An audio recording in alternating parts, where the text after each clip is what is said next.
So what do we do when we're faced with a deal that we can't pass up like this? I mean, $1.56 a pound. It's like $7 for 5 pounds of meat. Well, let's start by portioning it out. We're going to line 4 pans with foil. And then we're going to find the lightest rib that we can find. And we'll do that by weighing them each individually. It's going to be this one. And we're going to put that on our auxiliary cutting board. And then we'll bring each one of them up to 18.4 ounces, which is our whole weight divided by 4. And now we're going to set up 4 different flavor profiles and roast them all off at once. So the first flavor is going to be barbecue. And you'd think that would mean we would soak this thing in sauce, but actually, no. So if I'm doing barbecue, I'm going to just put some salt and some pepper. Mm-hmm. And then we're going to sauce it after. Yeah. Yeah. Like a lot. Yeah. Kind of like salmon. Yeah. Yes. Comme ça? Yeah, and don't forget to get the other side. No fat. No fat. No. Flip. Flip. Wash my hand. Yeah. Yeah. Okay, so that's done. We're done. Okay. Barbecue's done. Yeah, it seems counterintuitive, but this is coming from a professional chef, so I took her word for it. Next up is a Cajun style, and for that you just need to pick your favorite Cajun spice, and You're going to keep one hand clean so you can keep touching the little spoon, but you're going to turn it around and around and like really rub it in. That's going to be the difference in application. We're going to really rub it in like a dry rind.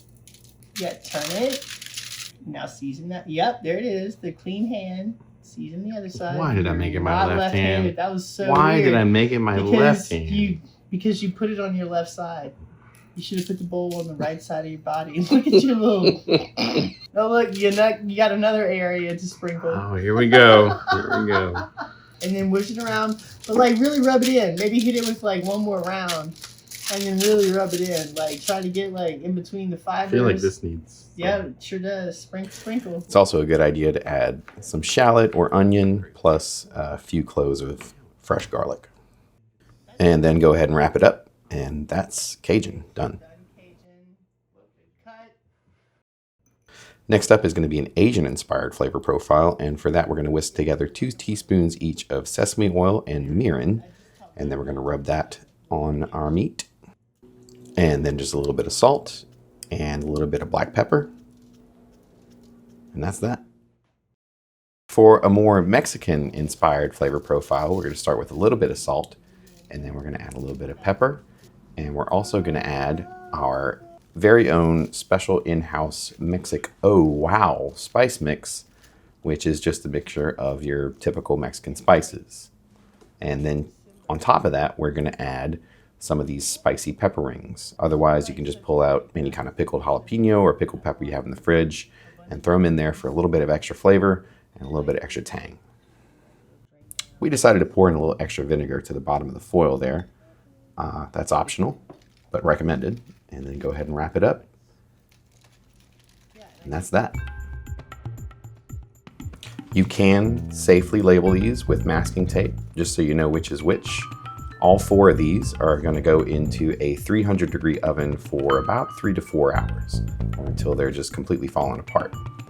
The original plan was to leave the Asian one open to the heat, just for a little bit of added texture, but at the last minute, I kind of chickened out and wrapped it up.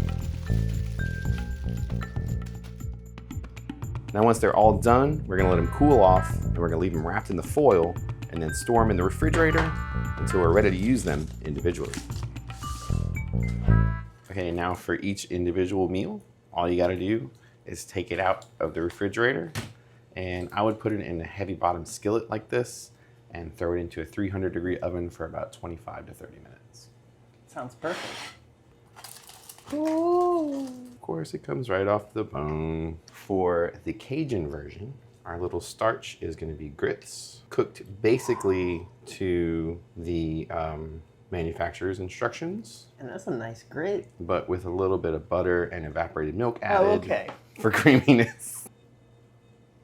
And we're going to force in a vegetable, because it's hard with Cajun cooking to force in an actual vegetable, but today we're going to do some sauteed broccoli, and this is just cooked with a little shallot, a little pickled jalapeno, and some yellow mustard and spices. So Mexican, same deal. 30 minutes in a 300-degree oven, and Yeah, tump it out, tump it out. let's tump it out. Oh, wow.